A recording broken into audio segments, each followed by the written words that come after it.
Harry Potter and Sorcerer Stone Chapter 17 The Man with Two Faces. It was Quirrell. You! Gasped Harry. Quirrell smiled. His face wasn't twitching at all. Me, he said calmly. I wondered whether I'd be meeting you here, Potter. But I thought, Snape, Severus? Quirrell laughed, and it wasn't his usual quivering treble, either, but cold and sharp. Yes, Severus does seem the type. Doesn't he? So useful to have him swooping around like an overgrown bat. Next to him, who would suspect P.P. Poor, street-stuttering P. Professor Quirrell. Harry couldn't take it in. This couldn't be true, it couldn't. But Snape tried to kill me. No, no, no. I tried to kill you. Your friend Miss Granger accidentally knocked me over as she rushed to set fire to Snape at that Quidditch match. She broke my eye contact with you. Another few seconds and I'd have got you off that broom. I'd have managed it before then if Snape hadn't been muttering a counter curse, trying to save you. Snape was trying to save me? Of course, said Quirrell coolly. Why do you think he wanted to referee your next match? He was trying to make sure I didn't do it again. Funny, really. He needn't have bothered. I couldn't do anything with Dumbledore watching. All the other teachers thought Snape was trying to stop Gryffindor from winning. He didn't make himself unpopular. And what a waste of time, when after all that, I'm going to kill you tonight. Quirrell snapped his fingers. Ropes sprang out of thin air and wrapped themselves tightly round Harry. You're too nosy to live, Potter. Scurrying around the school on Halloween like that, for all I knew you'd seen me coming to look at what was guarding the stone. You let the troll in? Certainly. I have a special gift with trolls. You must have seen what I did to the one in the chamber back there? Unfortunately, while everyone else was running around looking for it, Snape, who already suspected me, went straight to the third floor to head me off. And not only did my troll fail to beat you to death, that three-headed dog didn't even manage to bite Snape's leg off properly. Now, wait quietly, Potter. I need to examine this interesting mirror. It was only then that Harry realized what was standing behind Quirrell. It was the mirror of Erised. This mirror is the key to finding the stone, Quirrell murmured, tapping his way around the frame. Trust Dumbledore to come up with something like this. But he's in London. I'll be far away by the time he gets back. All Harry could think of doing was to keep Quirrell talking and stop him from concentrating on the mirror. I saw you and Snape in the forest, he blurted out. Yes, said Quirrell idly, walking around the mirror to look at the back. He was on to me by that time, trying to find out how far I'd got. He suspected me all along. Tried to frighten me, as though he could, when I had Lord Voldemort on my side. Quirrell came back out from behind the mirror and stared hungrily into it. I see the stone. I'm presenting it to my master. But where is it? Harry struggled against the ropes binding him. But they didn't give? He had to keep Quirrell from giving his whole attention to the mirror. But Snape always seemed to hate me so much. Oh, he does, said Quirrell casually. Heavens, yes. He was at Hogwarts with your father, didn't you know?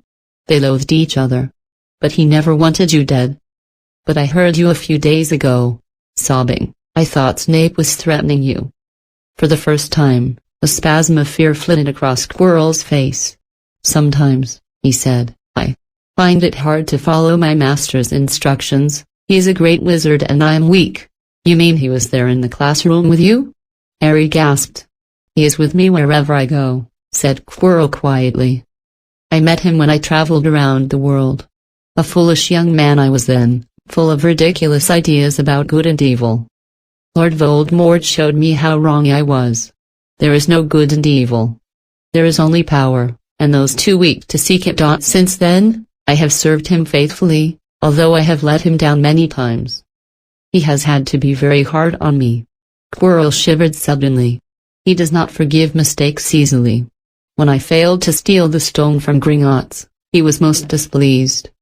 He punished me. Decided he would have to keep a closer watch on me. Quirrell's voice trailed away. Harry was remembering his trip to Diagon Alley. How could he have been so stupid? He'd seen Quirrell there the very day, shaken hands with him in the leaky cauldron. Quirrell cursed under his breath. I don't understand. Is the stone inside the mirror? Should I break it? Harry's mind was racing. What I want more than anything else in the world at the moment, he thought, is to find the stone before Quirrell does. So if I look in the mirror, I should see myself finding it, which means I'll see where it's hidden. But how can I look without Quirrell realizing what I'm up to? He tried to edge to the left, to get in front of the glass without Quirrell noticing, but the ropes around his ankles were too tight. He tripped and fell over. Quirrell ignored him. He was still talking to himself. What does this mirror do? How does it work? Help me, master. And to Harry's horror, a voice answered, and the voice seemed to come from Quirrell himself. Use the boy. Use the boy. Quirrell rounded on Harry. Yes, Potter, come here. He clapped his hands once, and the ropes binding Harry fell off. Harry got slowly to his feet. Come here, Quirrell repeated. Look in the mirror and tell me what you see. Harry walked toward him. I must lie, he thought desperately.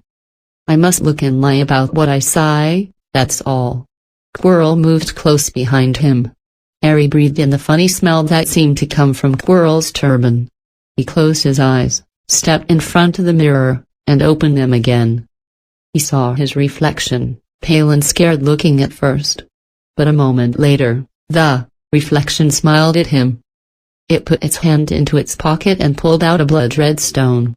It winked and put the stone back in its pocket, and as it did so, Harry felt something heavy drop into his real pocket. Somehow, incredibly, he'd gotten the stone. Well? Said Quirrell impatiently. What do you see? Harry screwed up his courage. I see myself shaking hands with Dumbledore, he invented. I've won the House Cup for Gryffindor. Quirrell cursed again. Get out of the way, he said. As Harry moved aside, he felt the Sorcerer's Stone against his leg. Dare he make a break for it? But he hadn't walked 5 paces before a high voice spoke, though Quirrell wasn't moving his lips. He lies. He lies. Potter, come back here. Quirrell shouted. Tell me the truth. What did you just see? The high voice spoke again. Let me speak to him. Face to face. Master, you are not strong enough. I have strength enough. For this. Harry felt as if Devil's Snare was rooting him to the spot. He couldn't move a muscle. Petrified, he watched as Quirrell reached up and began to unwrap his turban. What was going on? The turban fell away. Quirrell's head looked strangely small, without it. Then he turned slowly on the spot. Harry would have screamed, but he couldn't make a sound. Where there should have been a back to Quirrell's head, there was a face, the most terrible face Harry had ever seen. It was chalk white with glaring red eyes and slits for nostrils, like a snake. Harry Potter. It whispered. Harry tried to take a step backward but his legs wouldn't move. See, what I've become. The face said. Mere shadow and vapor. I have form only when I can share another's body. But there have always been those willing to let me into their hearts and minds. Unicorn blood has strengthened me. These past weeks. You saw faithful Quirrell drinking it for me in the forest. And once I have the elixir of life, I will be able to create a body of my own. Now. Why don't you give me that stone in your pocket? So he knew. The feeling suddenly surged back into Harry's legs. He stumbled backward. Don't be a fool, snarled the face. Better save your own life and join me. Or you'll meet the same end as your parents. They died begging me for mercy. Liar. Harry shouted suddenly. Quirrell was walking backward at him, so that Voldemort could still see him. The evil face was now smiling. How touching. It hissed. I always value bravery.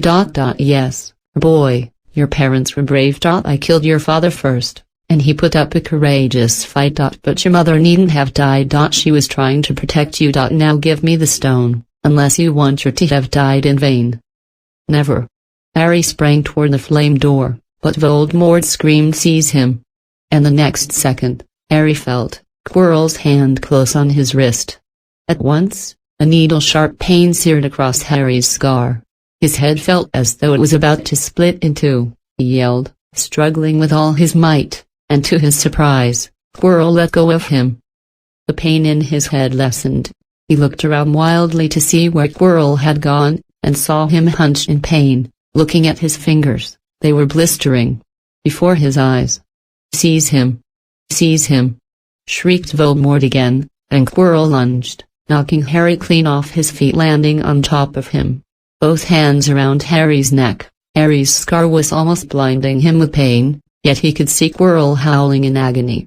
"Master, I cannot hold him, my hands, my hands." And Quirrell, though pinning Harry to the ground with his knees, let go of his neck and stared, bewildered, at his own palms. Harry could see they looked burned, raw, red, and shiny. "Then kill him, fool, and be done," screeched Voldemort. Quirrell raised his hand to perform a deadly curse, but Harry, by instinct, reached up and grabbed Quirrell's face. Arg! Quirrell rolled off him, his face blistering, too, and then Harry knew, Quirrell couldn't touch his bare skin. Not without suffering terrible pain. His only chance was to keep hold of Quirrell, keep him in enough pain to stop him from doing a curse. Harry jumped to his feet, caught Quirrell by the arm, and hung on as tight as he could. Quirrell screamed and tried to throw Harry off. The pain in Harry's head was building. He couldn't see, he could only hear Quirrell's terrible shrieks and Voldemort's yells of, "Kill him! Kill him!" and other voices, maybe in Harry's own head, crying, "Harry! Harry!" He felt Quirrell's arm wrenched from his grasp, knew all was lost, and fell into blackness, down, down. Something gold was glinting just above him. The snitch. He tried to catch it, but his arms were too heavy. He blinked. It wasn't the snitch at all. It was a pair of glasses. How strange. He blinked again. The smiling face of Albus Dumbledore swam into view above him. "Good afternoon, Harry," said Dumbledore. Harry stared at him. Then he remembered, "Sir. The stone. It was Quirrell. He's got the stone. Sir. Quick, calm yourself, dear boy, you are a little behind the times," said Dumbledore. "Quirrell does not have the stone." "Then who does?" "Sir, I, Harry, please relax, or Madame Pomfrey will have me thrown out." Harry swallowed and looked around him. He realized he must be in the hospital wing. He was lying in a bed with white linen sheets, and next to him was a table piled high with what looked like half the candy shop. "Tokens from your friends and admirers," said Dumbledore, beaming. "What happened down in the dungeons between you and Professor Quirrell is a complete secret, so, naturally, the whole school knows. I believe your friends Misters Fred and George Weasley were responsible for trying to send you a toilet seat. No doubt they thought it would amuse you. Madame Pomfrey, however, felt it might not be very hygienic, and confiscated it. How long have I been in here?" 3 days. Mr. Ronald Weasley and Miss Granger will be most relieved you have come round. They have been extremely worried. But sir, the stone, I see you are not to be distracted. Very well, the stone. Professor Quirrell did not manage to take it from you. I arrived in time to prevent that. Although you were doing very well on your own, I must say. You got there? You got Hermione's owl? We must have crossed in midair. No sooner had I reached London than it became clear to me that the place I should be was the one I had just left. I arrived just in time to pull Quirrell off you. It was you. I feared I might be too late. You nearly were. I couldn't have kept him off the stone much longer. Not the stone, boy, you, the effort involved nearly killed you. For one terrible moment there, I was afraid it had.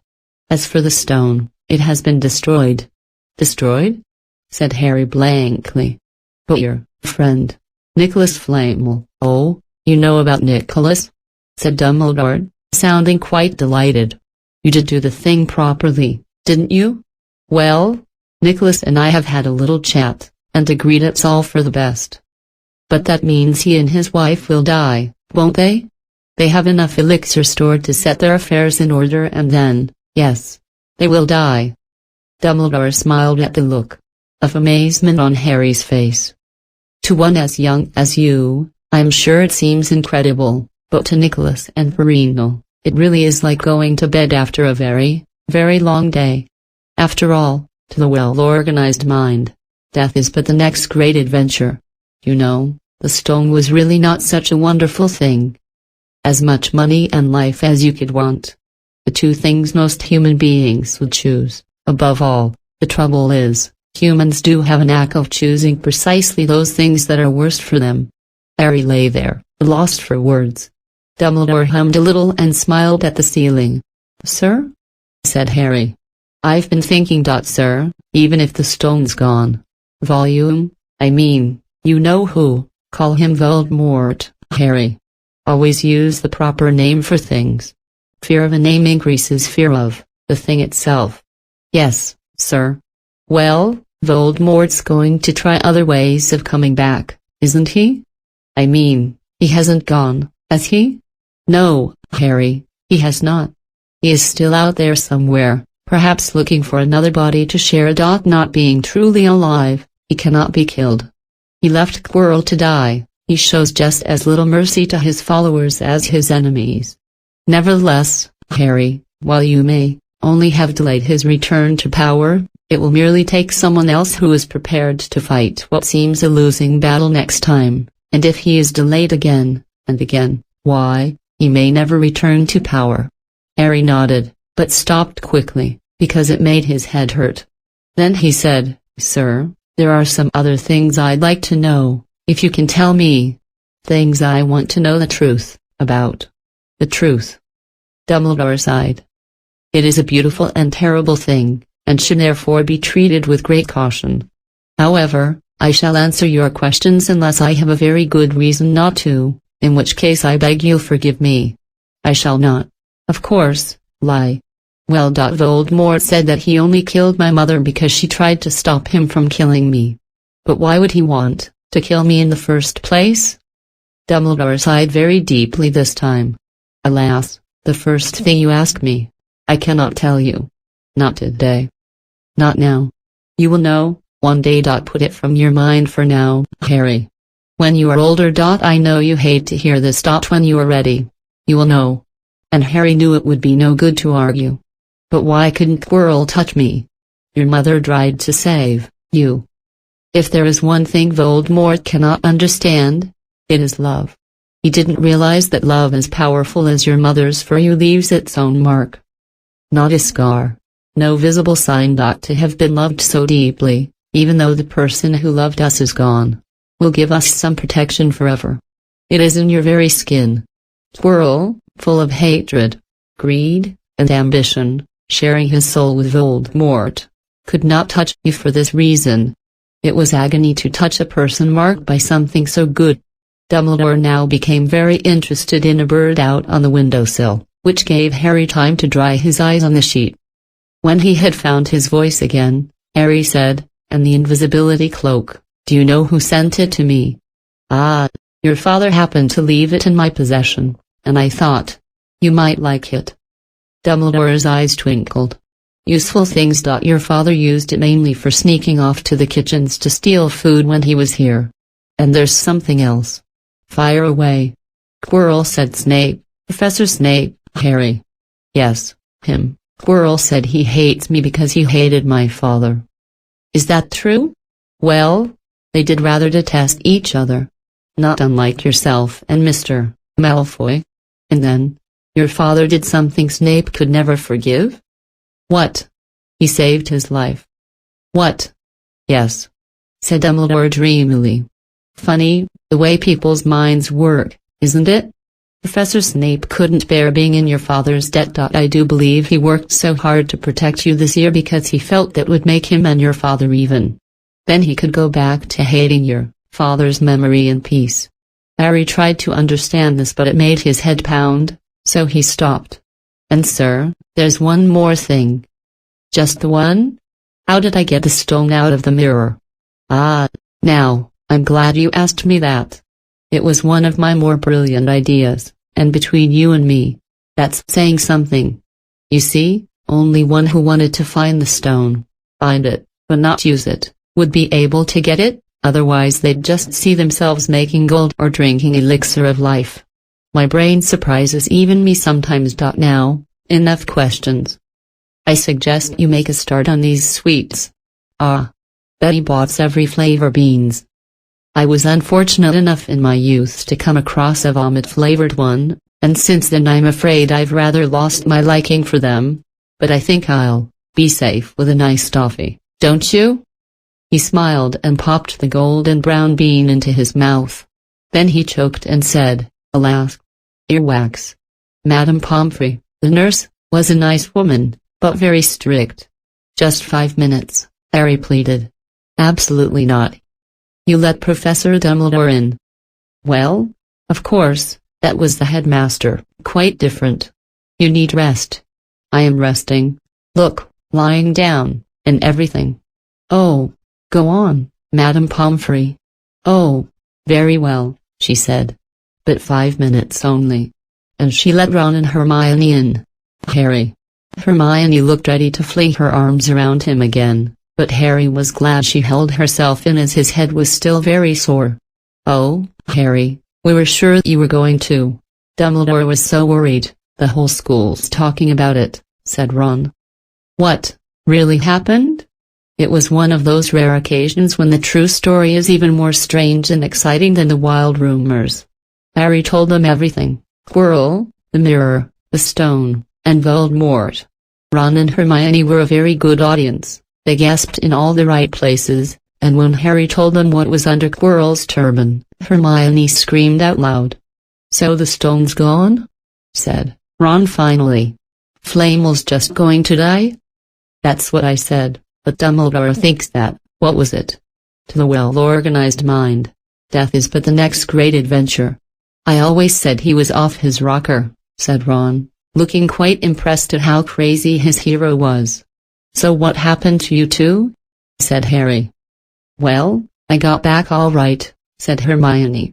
I brought Ron round. That took a while, and we are dashing up to the Owlery to contact Dumbledore. When we met him in the entrance hall, he already knew. He just said, Harry's gone after him, hasn't he?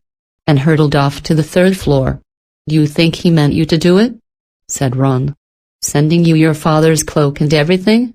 Well, Hermione exploded, if he did. I mean to say that's terrible. You could have been killed. No, it isn't, said Harry thoughtfully. He's a funny man, Dumbledore. I think he sort of wanted to give me a chance. I think he knows more or less everything that goes on here, you know. I reckon he had a pretty good idea we were going to try, and instead of stopping us, he just taught us enough to help.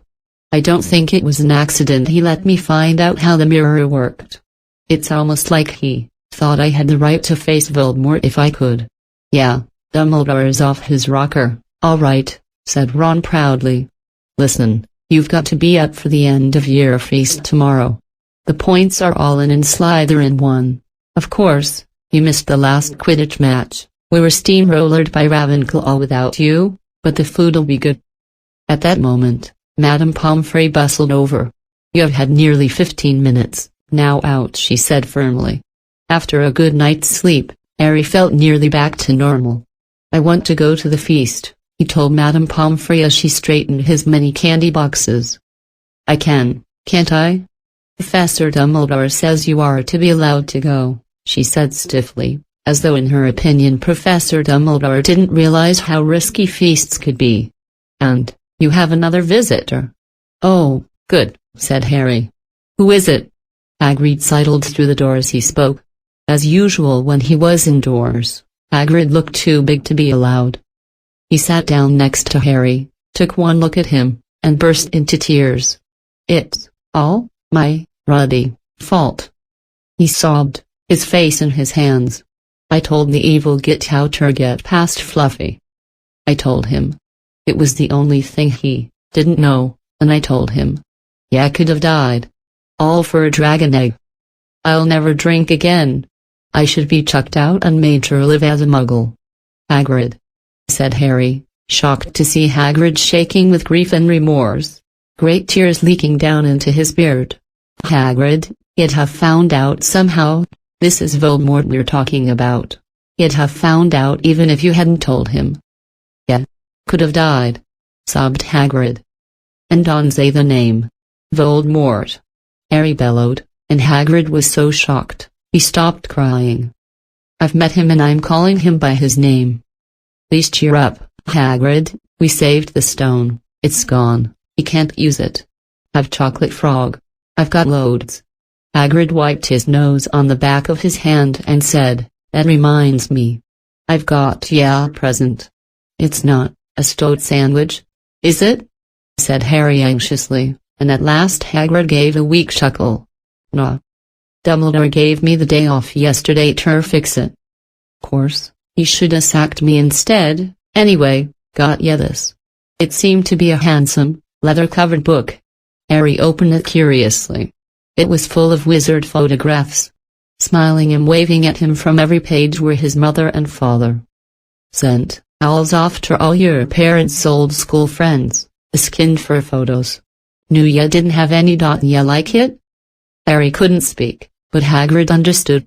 Harry made his way down to the end-of-year feast alone that night. He had been held up by Madame Pomfrey's fussing about, insisting on giving him one last checkup, so the Great Hall was already full. It was decked out in the Slytherin colors of green and silver to celebrate Slytherin's winning the House Cup for the 7th year in a row. A huge banner showing the Slytherin serpent covered the wall behind the high table. When Harry walked in there was a sudden hush, and then everybody started talking loudly at once. He slipped into a seat between Ron and Hermione at the Gryffindor table and tried to ignore the fact that people were standing up to look at him. Fortunately, Dumbledore arrived moments later. The babble dried away. "Another year gone," Dumbledore said cheerfully. "And I must trouble you with an old man's wheezing waffle before we sink our teeth into our delicious feast. What a year it has been. Hopefully your heads are all a little fuller than they were. You have the whole summer ahead to get them nice and empty, before next year starts. Now, as I understand it, the House Cup here needs awarding, and the points stand thus. In 4th place, Gryffindor, with 312 points. In 3rd, Hufflepuff, with 352, Ravenclaw has 426 and Slytherin, 472. A storm of cheering and stamping broke out from the Slytherin table. Harry could see Draco Malfoy banging his goblet on the table. It was a sickening sight. Yes, well done, Slytherin," said Dumbledore. "However, recent events must be taken into account." The room went very still. The Slytherin smiles faded a little. "Ahem," said Dumbledore. "I have a few last-minute points to dish out. Let me see. Yes. First, to Mr. Ronald Weasley." Ron went purple in the face. He looked like a radish with a bad sunburn. "For the best played game of chess Hogwarts has seen in many years. I award Gryffindor House 50 points." Gryffindor cheers nearly raised the bewitched ceiling. The stars overhead seemed to quiver. Percy could be heard telling the other prefects, "My brother, you know. My youngest brother. Got past McGonagall's giant chess set." At last there was silence again. Second, to Miss Hermione Granger. For the use of cool logic in the face of fire. I award Gryffindor House 50 points. Hermione buried her face in her arms. Harry strongly suspected she had burst into tears. Gryffindors up and down the table were beside themselves. They were 100 points up. Third, to Mr. Harry Potter, said Dumbledore. The room went deadly quiet. 4.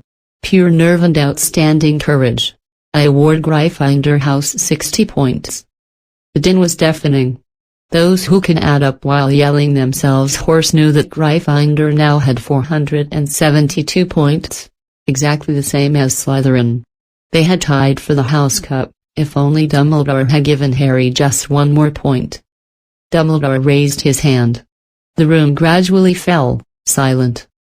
There are all kinds of courage, said Dumbledore, smiling.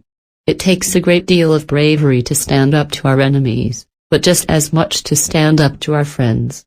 I therefore award 10 points to Mr. Neville Longbottom.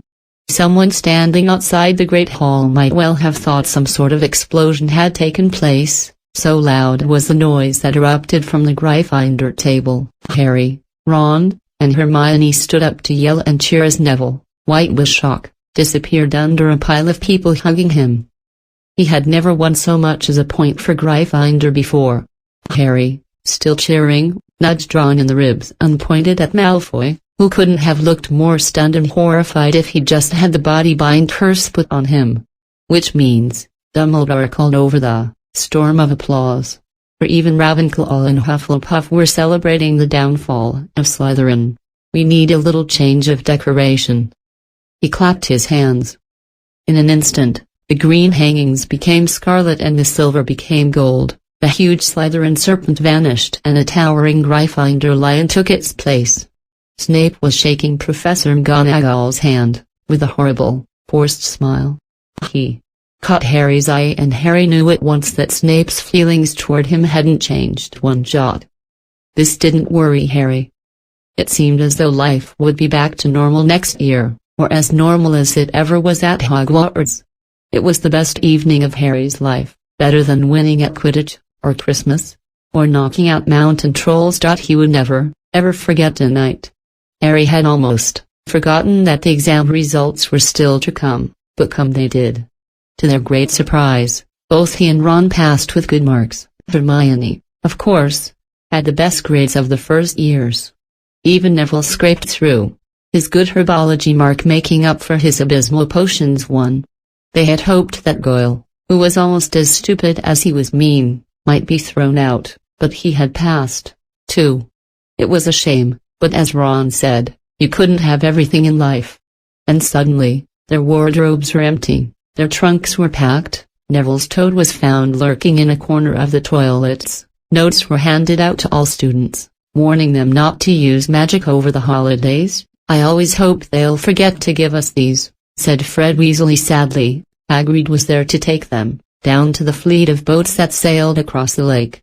They were boarding the Hogwarts Express, talking and laughing as the countryside became the greener and tidier, eating Betty Bott's every flavor bins as they sped past Muggle towns, pulling off their wizard robes and putting on jackets and coats, pulling into platform 9 3/4 at King's Cross Station.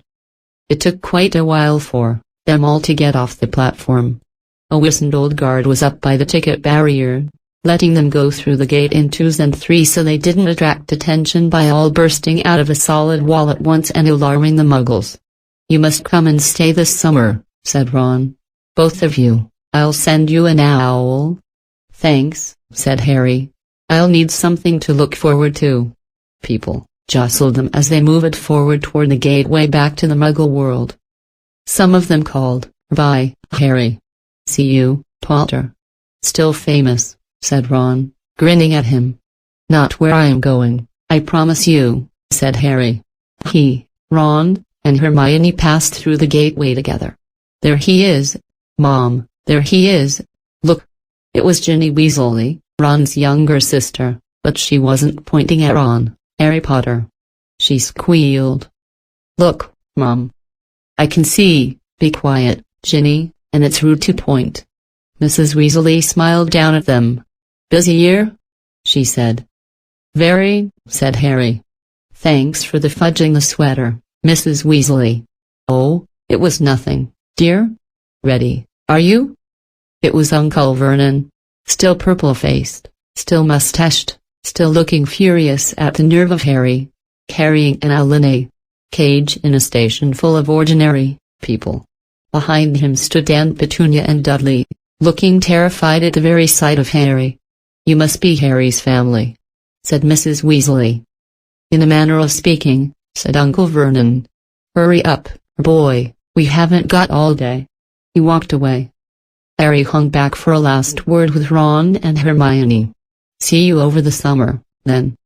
"Hope you have, a good holiday," said Hermione, looking uncertainly after Uncle Vernon, shocked that anyone could be so unpleasant. "Oh, I will," said Harry, and they were surprised at the grin that was spreading over his face. "They don't know we're not allowed to use magic,"